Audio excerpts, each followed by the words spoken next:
We're now live on YouTube. Thank you, Ed. That's great. So welcome everybody to this evening's Cabinet meeting. Just starting with apologies. Do we have any apologies for absence?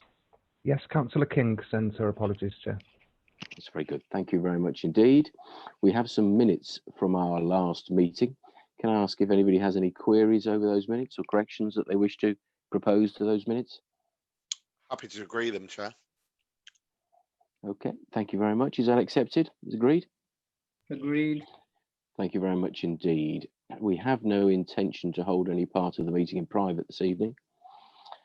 I'm not aware that we have any deputations and public addresses. I have had an email from Ed about speakers, but I think that's just councillors, Ed, isn't it? Okay, in which case, let's move to our next item. Do we have any declarations of interest by members of the Cabinet on any items on the agenda this evening?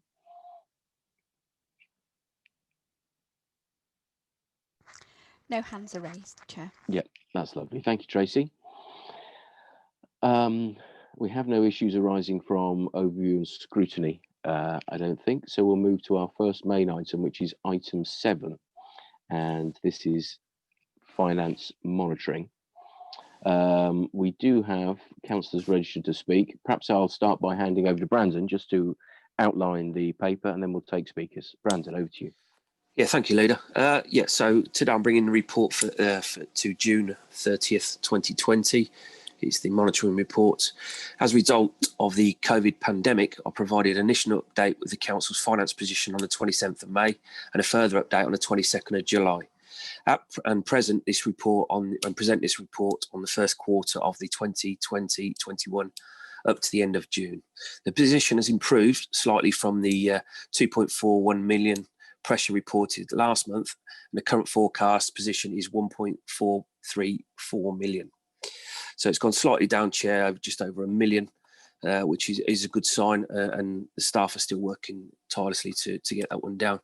The update appendix highlights some of the areas that have been impacted by COVID, either as a direct cost or as an income pressure. At the last Cabinet, there was a question in respect of why are the grants from government being held within a portfolio area under the CFO. This is merely to facilitate accounting and assist with identifying cost pressures. Where the grant is actually recorded does not have a detrimental impact on those services areas that need to expend money and incur additional costs.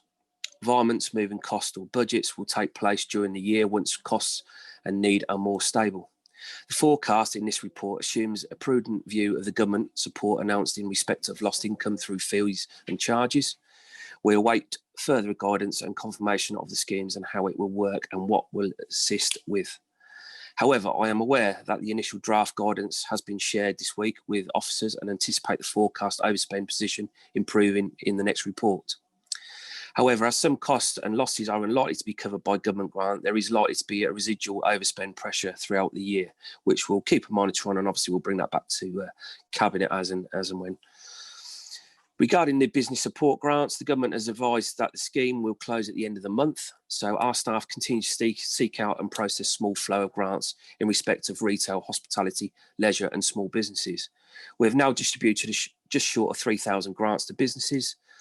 That is 35.55 million of the 36.225 million government received our expected allocation to. So we've given out majority of the actual grant that they've given to us, and there's still a few people out there which I'd encourage, if they haven't applied and they want the money's still there till the end of this month. So they've got to hurry, because obviously the end of next week is more or less the deadline. On to 2.2, the recommendation seeks our endorsement to ask the council to increase the housing revenue borrowing limit by a further 50 million. These funds will only be borrowed and drawn down as a scheme come forward, and each of these will be brought before Cabinet to review and approve. Some of the funds will be used to acquire further existing properties to meet specific needs, some of which will help alleviate the use of temporary accommodation, and some will be to increase our housing stock. There was a mention in the media of £50 million being borrowed to acquire 36 homes. Given the mix of schemes being looked at, from land acquisitions for new builds to purchasing direct from developers, We would anticipate the funds delivering around 300 to 400 homes, dependent on the eventual mix of flats and houses of 1, 2, 3 and 4 bedroom properties. One might consider the approval to borrow is if given by council along the lines of getting a mortgage in principle, and that's how we're working, from a commercial lender. It allows the officers to look at and enter into initial discussions with developers or potential other properties that are available in Northampton. So, Chair, I'll present the report to you this evening with recommendations 2.1 to 2.2. Thank you very much, Brandon. We have one speaker on this, Councillor Stone. Any Cabinet members want to make any comment before we move to Councillor Stone's comments? No? In which case, over to you, Danielle. Welcome. Thank you very much. Very complex issues we're dealing with here, and I've read the papers a number of times, and I'm not quite sure that I really fully understand what's going on. I'm pleased that the deficit we're looking at has gone down, but I don't really understand how that's happened. And my own calculation was that including government grants, and I'm not an accountant and I'm not part of the finance team, this is a bit random I suppose, was that we were going to be in deficit by about £4 million. So this is a much better position than I was anticipating. But I am worried about the hidden cost to that. So it says that some of the savings, some of the difference has been offset by savings on staffing. I'm worried about that. And on something I should understand, but I don't. So if forgive me, can somebody remind me what an NDR is so that I understand that a bit better? What I'm not really understanding is that I understand the cost pressures in terms of additional expenditure because of COVID on temporary accommodation, on rearrangements within the Guildhall, on a whole raft of things. And I understand the loss of income to do with car parking, to do with the loss of commercial rents and all of that kind of stuff. What I'm not understanding is what the overall impact on the annual budget is going to be, because surely those are going to be cumulative costs. They're not one-off incidences, are they? They're going to be cumulative. So I'm not really understanding that either. So if somebody could help me out, I'll be really pleased. Thank you. Okay, thank you very much, Danielle. Brandon, do you want to pick up any of those points, mate? Yeah, sure, Chair. Yeah, regarding staffing, these are vacancies that haven't been filled, so we haven't obviously filled them over the COVID period, and that's how it will probably stand now, because the staff have got things under control and have been working their socks off really to make sure the council continues as it is, and given the great service they provide. So regarding staff, it's not cut any staff, but we're not actually recruiting any staff at the moment, and that's how it will stay for now. With regard to ongoing costs and costs that are not actually mentioned in the paper, I'm not sure where Councillor Stone's going with that one, because everything in the paper is what we're working to at the moment, and these are the costs that we've seen that are going to be the initial cost for this budget. I don't know of any costs of ongoing at the moment. I can have a look into it just to double check everything, but everything in there is how it is, and is within this financial year, not the next financial year or the year after. So this is all that we're doing regarding current, not future or mid-term financial.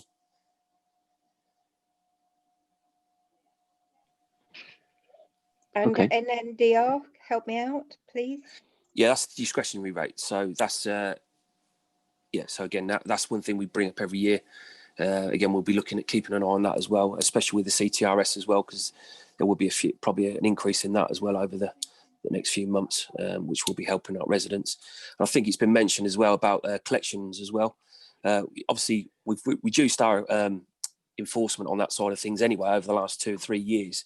And again, because of the current climate and people's difficulties, we'll be looking again to make sure we help people over the longer term, to make sure they can carry on living as they are, and nothing's too much of a so it doesn't deprive them as things could.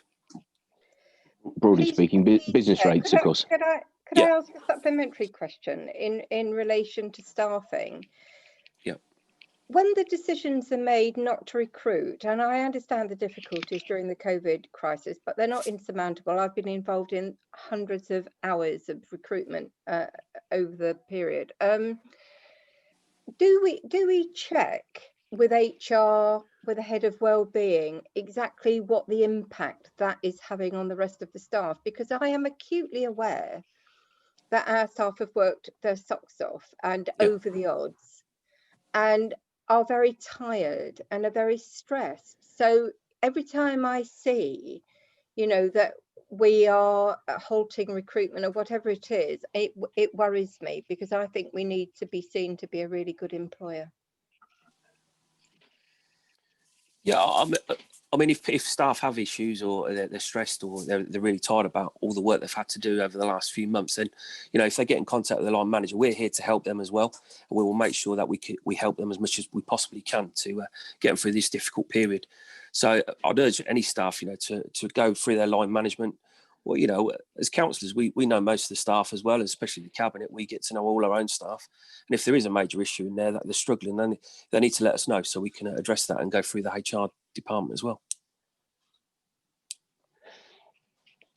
May also be, we've of course as cabinet had briefings beyond the reports. It may also be we've recently restarted, haven't we, Dan, the LR leaders briefing with yourself and Councillor Beardsworth. So perhaps we can organise any further, a more intense session around this. Happy to do that. I think we left it a few weeks before we put our next one in, but we're very, very happy to arrange that. Yeah, and Chair, if there's any other things that Councillor Stone needs to know or the opposition groups want to know, then obviously drop me an email and I'll get the information over to them as soon as I can. So obviously things are changing all the time at the moment with you know, different restrictions being added and lifted. So again, if there is any questions there or if there are any issues regarding staff, that's what we're here for as a cabinet, to try and make sure we can help people and make sure people are working in a good environment and they're looked after. Okay, any further comments? Anybody else want to add anything or ask anything of Brandon at all? Okay, we're very grateful for the update, and so to Stuart and the finance team, our thanks. Thank you very much. If I may, I'll direct your attention back to the recommendations, and I think one particular one relates slightly to the property purchases, doesn't it? The recommendations that we note the report and realise that other updates are coming back, and that we also supports requests being made to Council in September 2020 to further increase the HRA budget funded through borrowing by £50 million relating to property purchases. So with that in mind, can I just ask for the Cabinet to confirm their agreement to those two recommendations, please? Agreed. Agreed. Okay, thank you very much indeed. That's great. This takes us on to our second item, which is the housing acquisition options. Once Stephen's introduced it, we've two speakers keen to speak. That's Councillor Lane and again Councillor Stone. So Stephen, over to you, just to talk us through the highlights of the report, please. Thank you, Chair. This report is about options for further housing acquisitions.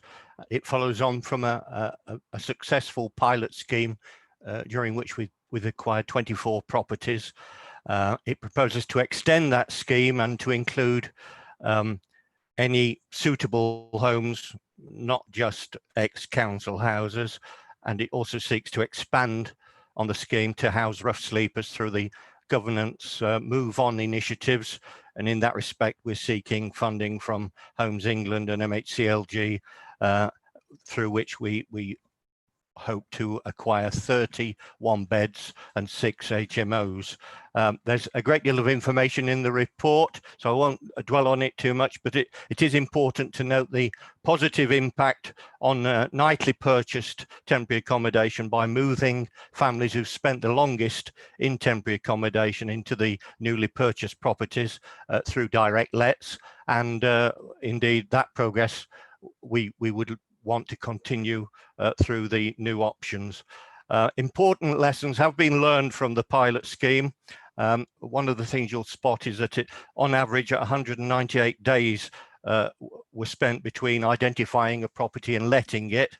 Although these procedures were being corrected as we went along, although again at the end distorted somewhat by the COVID issues. But progress will be closely monitored by a multidisciplinary group. This is something and the Overview and Scrutiny Working Group were concerned about, and it's why I'm seeking to amend the report to include an additional recommendation at item 2.1. It will be G, and if I read that out now, it will say, agrees that a multidisciplinary group described in paragraph 5.2 of this report will oversee the implementation of the housing acquisition scheme and will provide the Overview and Scrutiny Committee with regular updates on the scheme. Perhaps at this stage, and before I bring the recommendations back to the Cabinet, we'll have the speakers.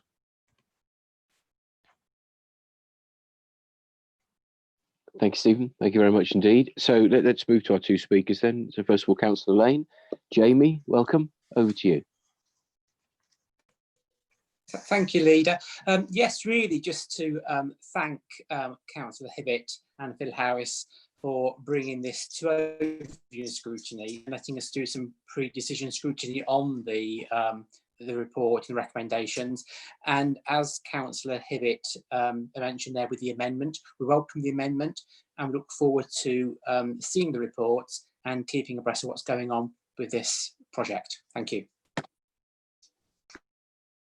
That's great. Thank you very much indeed, Jamie. So we'll move to our second speaker, which is Councillor Stone again. Danielle, back to you. Lovely. Thank you very much indeed. And thank you for the report. And can I say that I think the way the housing crisis in Northampton is being tackled by the borough I really approve of it. I'm really glad Scrutiny's had a really good look at everything to do with housing, isn't it? The homelessness strategy, the rough sleeping strategy, the acquisitions.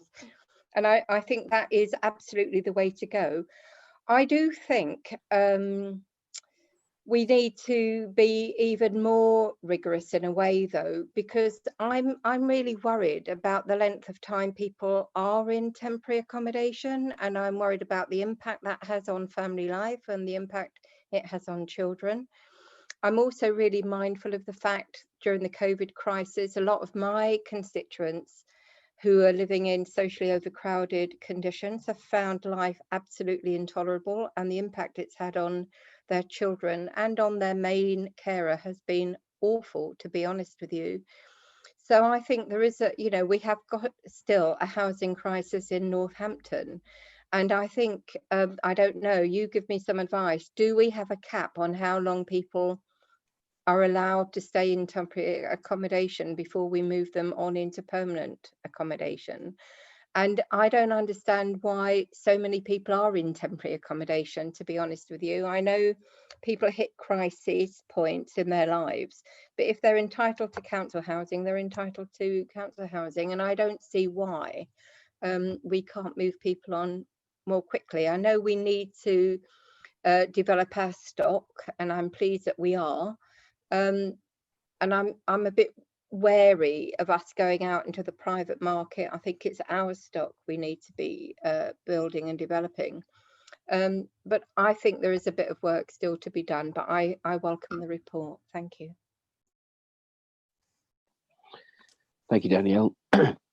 Certainly, building more homes is something that we're all behind, isn't it? Has to be, absolutely. Some very broad sort of questions there, Stephen, from Danielle. Do you want to make some comments at this point? Yes, thank you, Chair. Thank you. First of all, for Councillor Lane, I'm very grateful for the input from the working group, and I'm pleased that our amendments are accepted by everybody. On to Councillor Stone. You know that there is a housing crisis continuing. We are concerned about it. We are doing something about it. Whether it's ever enough is always going to be an issue. We have a duty to house the homeless, so temporary accommodation has to be the first resort. If they come to us and they are homeless, then temporary accommodation is where they have to go. And there aren't sufficient vacancies in our council stock simply to take them all for the homeless, or those who are seeking temporary accommodation. And as well, that impacts, as you've already pointed out, on people who are perhaps socially overcrowded and seeking a larger property from the list. They may not be homeless at the moment, but they want something better. All these factors have to be taken into account.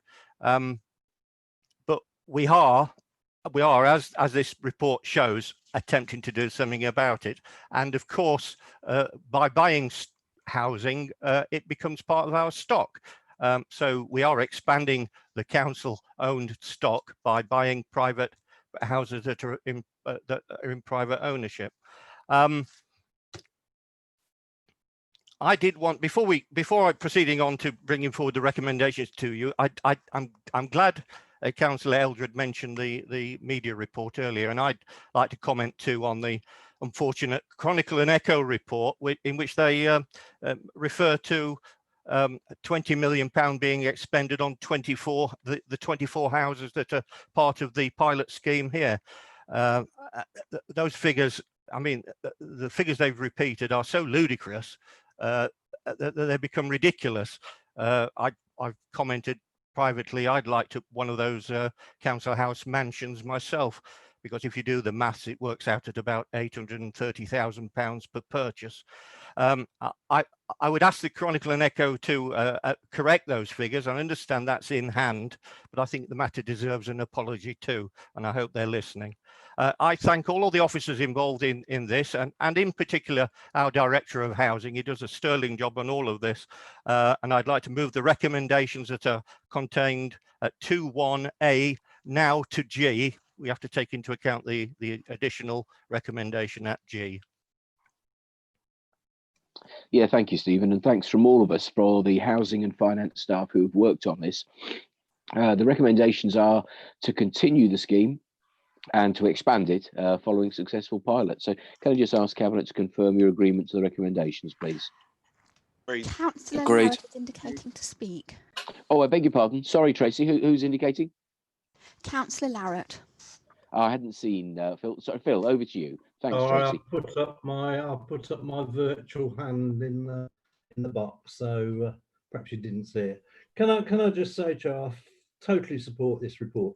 I think it's a fantastic investment and expansion in the local authorities' housing stock in Northampton, something we haven't seen for a long time, and going a long way to meeting the huge demand that there is out there, which unfortunately I think is only going to get worse as a result of the current situation we're in.